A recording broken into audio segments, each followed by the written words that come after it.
Welcome to Daily Scripture Reading. I do not own the rights to this music. First Chronicles chapter 10. This is the New King James Version.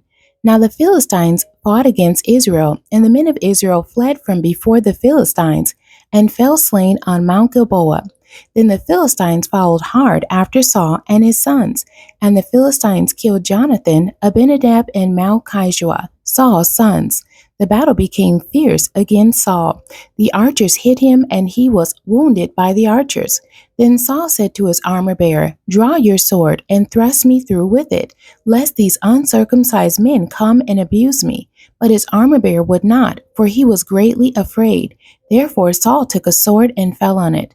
And when his armor-bearer saw that Saul was dead, he also fell on his sword and died. So Saul and his 3 sons died, and all his house died together. And when all the men of Israel who were in the valley saw that they had fled, and that Saul and his sons were dead, they forsook their cities and fled, when the Philistines came and dwelt in them. So it happened the next day, when the Philistines came to strip the slain, that they found Saul and his sons fallen on Mount Gilboa. And they stripped him and took his head and his armor, and sent word throughout the land of the Philistines to proclaim the news in the temple of their idols and among the people. Then they put his armor in the temple of their gods, and fastened his head in the temple of Dagon.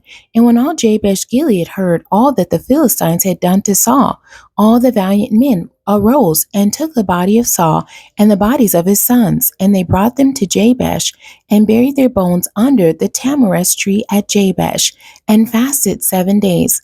So Saul died for his unfaithfulness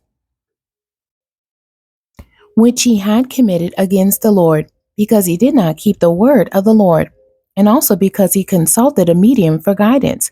But he did not inquire of the Lord. Therefore he killed him, and turned the kingdom over to David the son of Jesse. The end. God bless you, and thank you for joining me today.